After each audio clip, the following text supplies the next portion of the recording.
Bro, Andrew Tate just posted something from inside his cell that people are not letting go of. 10 days locked up, and he's describing conditions that honestly sound insane. No cap, he compared it to housing they give actual murderers. But wait for it, because one line in his post is getting picked apart way more than the rest.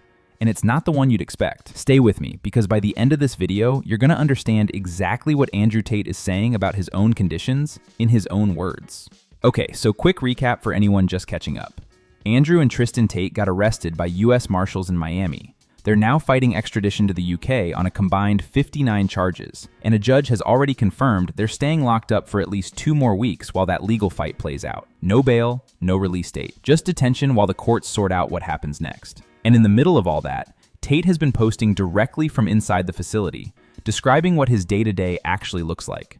So here's what he's actually saying, bro. In one post, Tate says out of his first 10 days incarcerated, he's only seen rec time 3 separate times. 7 of those days, he says he was locked in his cell 24 hours straight. And then he asks, quote, "Where are the rights of American citizens?" Here's where it gets crazy. In a different post, he goes even further. He says he's being held in the SHU, the Special Housing Unit, and he describes it as punitive housing, normally reserved for people who murder their cellmates. No commissary, no phone calls, no yard time. He calls it, quote, "the worst possible conditions the US government provides to terrorists and psychopaths." And then he adds, "I am an innocent until proven guilty extradition detainee.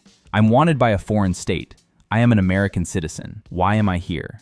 Now, the internet reaction to this is split hard, bro. No cap. You've got people pointing out that these posts are racking up hundreds of thousands of views each. So whatever's actually happening in there, people are absolutely locked into hearing about it. Other people online are pointing out the obvious irony that a guy claiming zero contact with the outside world is somehow posting multiple detailed updates directly from inside the facility. And then you've got a third group asking a more serious question, which is, if these conditions are actually accurate, is this really how an extradition detainee who hasn't been convicted of anything should be treated? That's not a small question, bro. Pre-trial detention conditions are a real, ongoing legal debate, and Tate's posts are dragging that whole conversation back into the spotlight, whether people like him or not. Andrew Tate is not happy right now, saying that in his special housing unit in solitary confinement, his water faucet is broken. He's not allowed bottles of water. He has nothing clean to drink. His only water comes from the shower, which has a brown and filthy faucet. He's had persistent stomach problems. The water he's drinking is not clean. He says he's an American, he's innocent until proven guilty, but he's forced to drink poisoned water. Where are my rights? A couple things here. Number one, he's experiencing what a lot of prisoners in the United States prison system experience. He's realizing that America's prison system is very, very poor. But in a lot of ways, Andrew Tate is finally paying the piper. He's facing the music.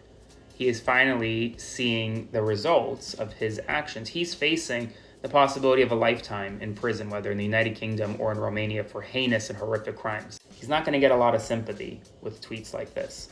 Spread the word, follow along, stay up to date on all the news you need to know about. But here's where it actually gets wild. Stay with me. Because it's not just the conditions themselves that are getting attention, it's the tone shift in his posts. Because Tate didn't stop at describing his cell. In a separate post, he goes philosophical on everyone. He says the system hates him because, quote, "those with authority only use it to lie." He says his authenticity is considered a threat because his authority comes from inspiring millions of young men, while their authority just comes from a badge and a gun. And that's the line splitting people right down the middle. Because to his supporters, that's Tate staying exactly who he's always been, defiant, unshaken, still speaking to his audience even from inside a cell. But to his critics, it reads like a guy pivoting away from describing actual conditions and straight back into building his own narrative, using a jail cell as the backdrop instead of a podcast studio. Now here's what's actually wild when you sit with it, bro. Look at the engagement on these posts. The Rec Time post alone pulled in almost 900,000 views, over 12,000 likes, and got reposted more than 1,000 times.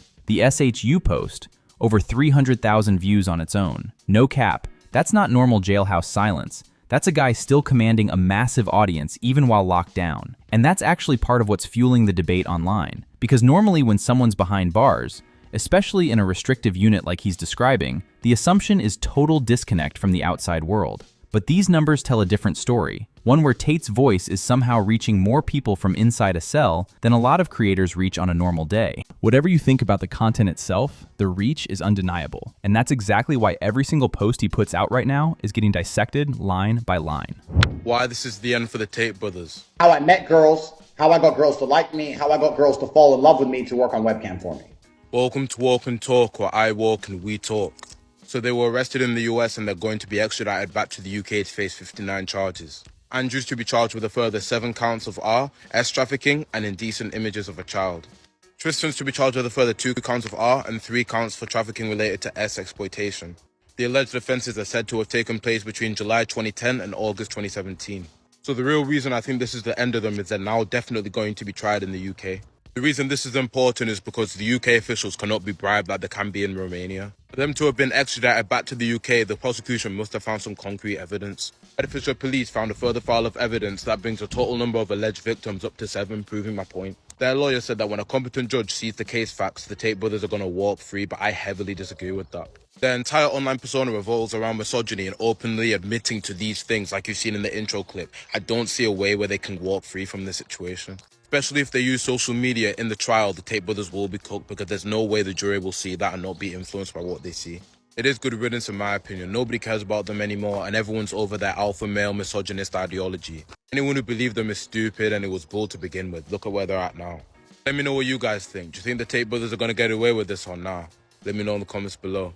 Like, follow, see you later. Here's where it gets interesting though. Stay with me. Because for someone posting this much detail about his conditions, Tate hasn't said much at all about the actual charges he's facing, or the extradition hearing that's already confirmed to keep him locked up for at least 2 more weeks. Almost every post is about the cell, the housing unit, the lack of rec time, the system, the authority. Nothing about the 59 combined charges against him and his brother. Nothing walking through his defense in detail. And people online have started noticing that gap, bro. Some are saying it's smart.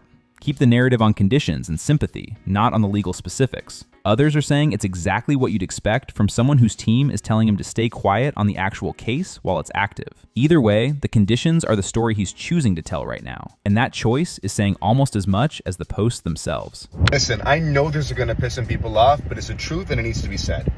Andrew and Tristan Tate were both heroes to millions of young men who were lost and directionless and looking for somebody to teach them how to be a man in today's world.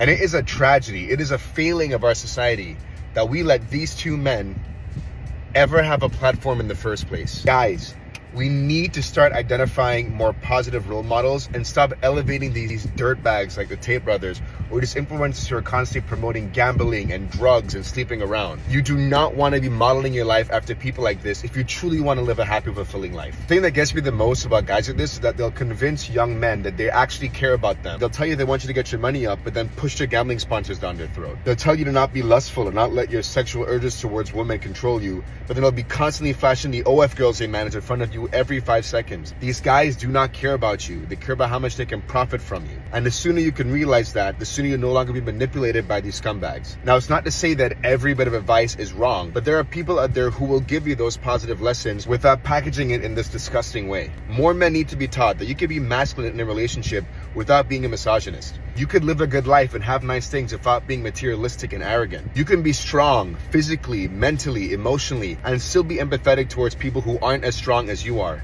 That's really what being a man's about. This is something I've cared about for such a long time, and I'm disappointed in myself that I haven't talked about it sooner. But guys, let's start finding better role models, because this ain't it. So where does this actually leave things, bro? Whatever the reality inside that facility looks like, what we do know for certain is what Tate himself has publicly posted, and it paints a pretty bleak picture either way. 10 days in, multiple days locked down around the clock. A special housing unit he says is normally reserved for the most dangerous inmates in the system, and a legal fight that's already confirmed to keep him behind bars for at least 2 more weeks, with no clear end date after that. Whether you believe every word of what he's posting or take it with a grain of salt, one thing's clear, no cap. This isn't the version of Andrew Tate anyone's used to seeing. Anyway, this concludes today's video. Be sure to subscribe to LoafTube for future celebrity videos, and turn on that post notification bell so you don't miss out on any future uploads. Until then, see you in the next one.